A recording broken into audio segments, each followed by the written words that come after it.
اور یہ وہ واحد موقف ہے قیامت کے مختلف مواقف کے اندر جس کا ذکر قرآن مجید میں نہیں ہے، صرف اور صرف احادیث میں ہے۔ اس کے برتن ہوں گے، ان کی اتنی کثرت ہوگی جتنی آسمان کے تاروں کی کثرت ہوتی ہے۔ جو سختی کا عالم ہے، پیاس کی شدت ہے، اس کے باوجود وہ اس پانی سے محروم کر دی جائیں گے۔ وہ لوگ بھی کون ہیں ہمیں جاننا چاہیے۔ ہم تو بار بار استعمال کرتے ہیں حوض کوثر، تو کیا یہ حوض اور چیز ہے اور حوض کوثر اور ہے؟ اس حوالے سے یاد رکھیے گا کہ حوض میں اور کوثر میں فرق ہے۔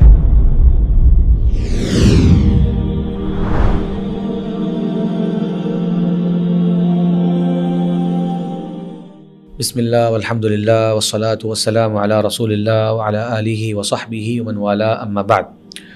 ناظرین کرام، گزشتہ پروگرام میں ہم نے میزان اور اس سے متعلقہ مسائل پر بات چیت کی تھی کہ قیامت کے دن اللہ تبارک و تعالی اپنے عدل کا ایک بھرپور اظہار کرتے ہوئے ایک میزان باقاعدہ نصب فرمائیں گے، اور اس میں لوگوں کے اعمال اور لوگ اور ان کے اعمال نامے، یہ سب کے سب اشیاء تولی جائیں گی، اور باقاعدہ کفار کے بھی اعمال، ان کا بھی حساب ہوگا اور ان کا بھی میزان جو ہے وہ رکھا جائے گا، اور دیگر مسائل اس پہ ہم نے بات مکمل کری۔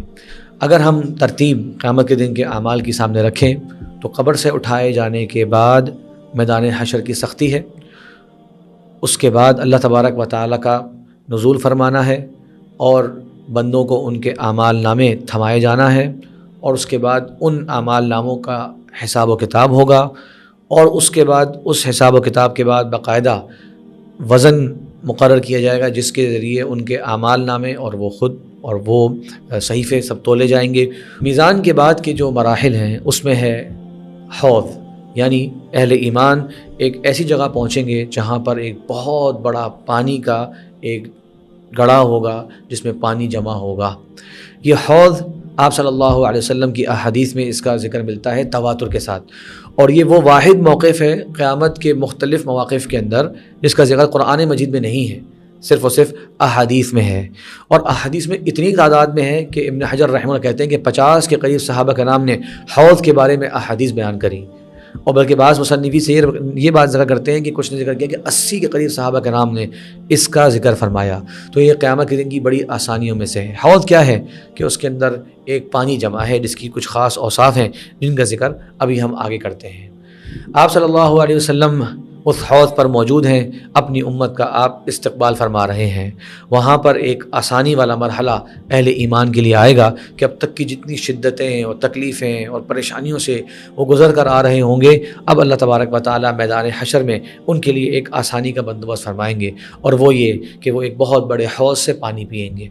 اس حوض کے بارے میں آج ہم بات کرتے ہیں کہ اس کی کیا صفات ہیں اور اس کی کیا خصوصیات ہیں۔ سب سے پہلے یہ حوض کتنا بڑا ہے؟ حدیث میں آتا ہے طولہ شہر وعرضہ شہر، اس کی لمبائی 1 مہینے کی ہے اور اس کی چوڑائی بھی 1 مہینے کی ہے۔ سوچئے آپ کہ 1 مہینے کی مسافت، اب یہ ذکر نہیں ہے کس چیز کی مسافت، چلنے کی مسافت، گھوڑے کے دوڑنے کی مسافت، واللہ عالم، لیکن دیگر احادیث ابھی ہم ذکر کریں گے جس سے تھوڑا اندازہ اس کا ہو سکتا ہے۔ حدیثوں میں اس کے تعلق سے 3 طرح کی احادیث ملتی ہیں۔ بعض احادیث میں اس کی مسافت تقریباً ان شہروں کا نام لے کے بتائی گئی ہے جہاں کی مسافت واقعی 1 مہینے بنتی ہے، جیسے کہ حدیث میں آتا ہے ما بین ایلہ الی عدن، ایلہ یہ جارڈن کا علاقہ ہے اور عدن یہ یمن کا ایک شہر ہے اسی نام سے۔ تو سعودی عرب میں اگر ہم ہیں، نارتھ اور ساؤتھ دونوں کی جو تقریباً جزیرہ عرب کے دائیں بائیں ایک انتہا ہے، آپ صلی اللہ علیہ وسلم نے اس کو ذکر فرمایا۔ تقریباً آج کے زمانے میں یہ 2000 کلومیٹر سے زیادہ کا راستہ بنتا ہے، مسافت بنتی ہے۔ اس کے بعد بعض احادیث میں ما بین ایلہ الی عمان، یہ بھی تقریباً اتنی مسافت بنتی ہے۔ عمان جو آج ایک ملک ہے، وہاں سے تقریباً ایلہ تک کی مسافت یہ بھی تقریباً مہینے کی بنتی ہے۔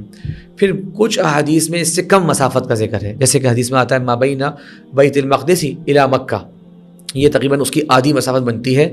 آج کے زمانے تقریباً 1500 کلومیٹر یہ بن جاتے ہیں، تو یہ علماء نے کہا کہ یہ تو تقریباً آدھے مہینے کی مسافت ہے۔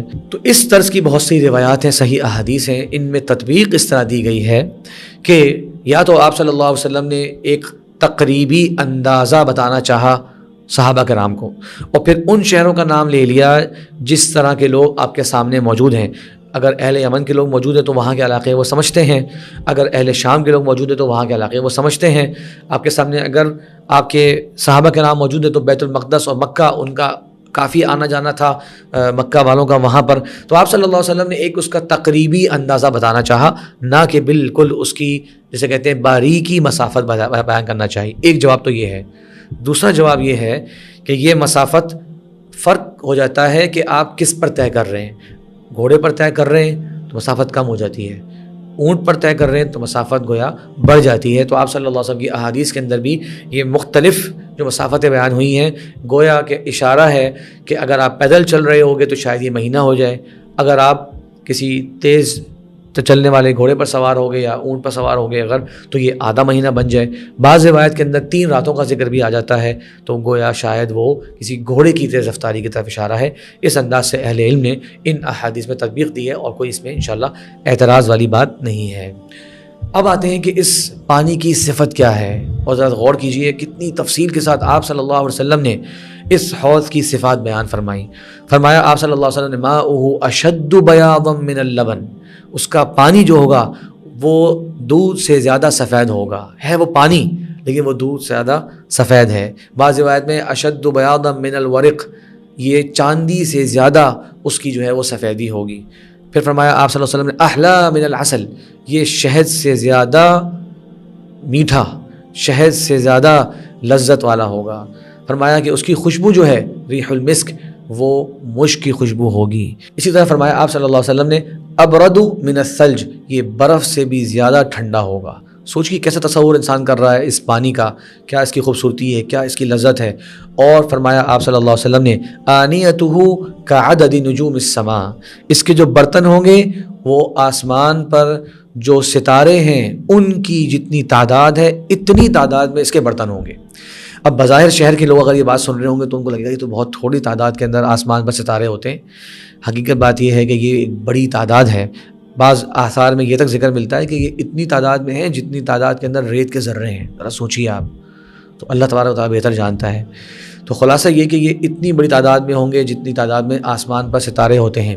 اور اہل علم نے اس کا ایک معنی یہ بھی کیا کہ وہ برتن چمک رہے ہوں گے جس طریقے سے ستارے چمک رہے ہوں گے. آخری صفت اس حوض کی پانی کی یہ ہے، فرمایا آپ صلی اللہ علیہ وسلم نے من شرب منہ لم یظمأ بعدہ ابدا، جو اس میں سے ایک مرتبہ پانی پی لے گا اس کے بعد کبھی بھی اسے پیاس نہیں ہوگی.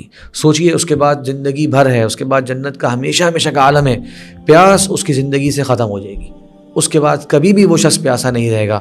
اتنی پرتاثیر یہ اللہ کے نبی صلی اللہ علیہ وسلم کے حوض کا پانی ہے، اور اس کی اہل ایمان پر اس کی اثر ہوگا. اللہ تعالی ہم سب کو نصیب فرمائے. بعض حضرات کا یہ کہنا ہے کہ آپ صلی اللہ علیہ وسلم اپنے ہاتھ سے ان کو پانی پلا رہے ہوں گے. یہ بعض اہل علم نے یہ بات سمجھی ہے حدیث کے الفاظ سے، جبکہ ایسی کوئی بات واضح طور پر حدیث میں نہیں ملتی. درست بات یہ ہے کہ آپ صلی اللہ علیہ وسلم گویا اپنی امت کا وہاں پر استقبال کر رہے ہوں گے.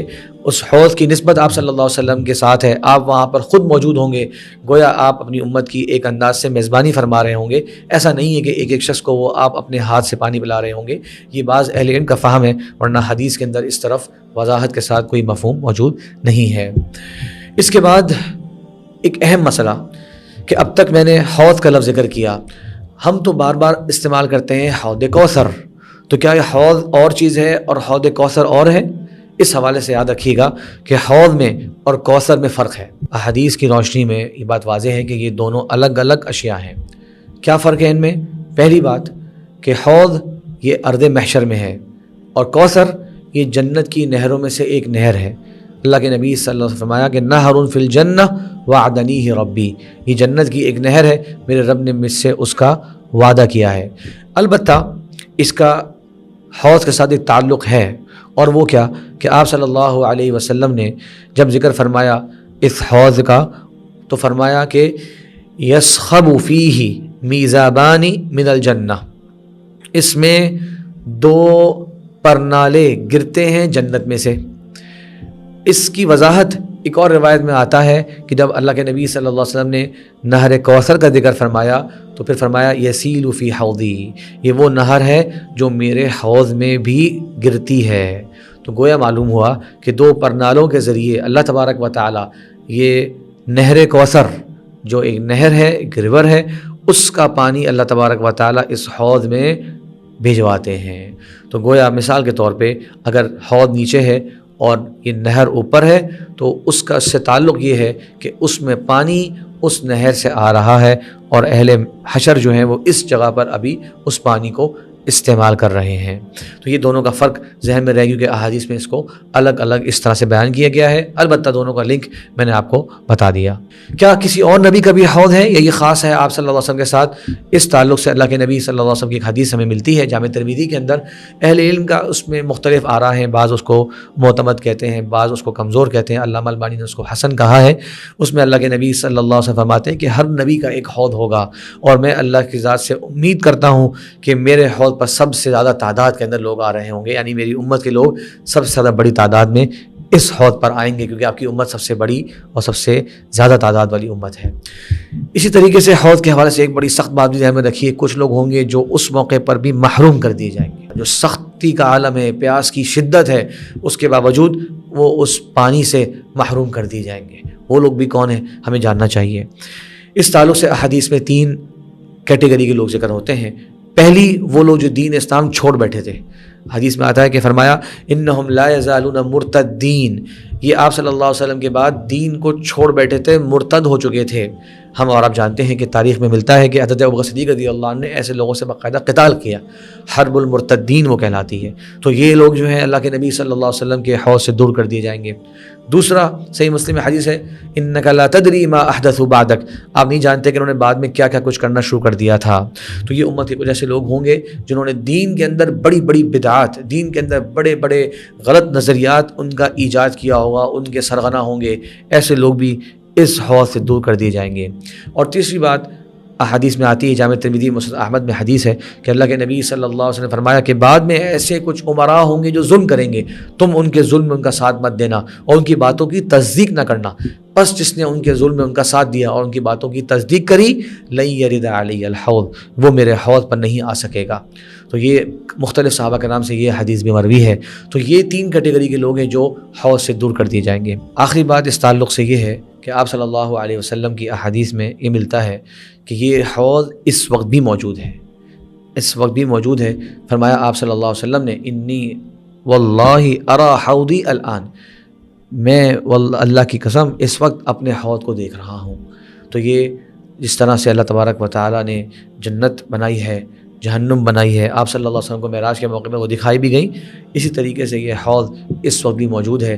اس کی صفات جو ذکر ہوئیں ہم اس پر ایمان لاتے ہیں اور اللہ سے دعا کرتے ہیں کہ اللہ تبارک و تعالیٰ ہماری قیامت کے دن کی پیاس کو اس مبارک پانی سے بجائے کہ اس کے بعد ہمیں کبھی بھی پیاس نہ لگے۔ واللہ تعالی اعلم، وصلی اللہ وسلم علی نبینا محمد وعلی آلہ وصحبہ اجمعین۔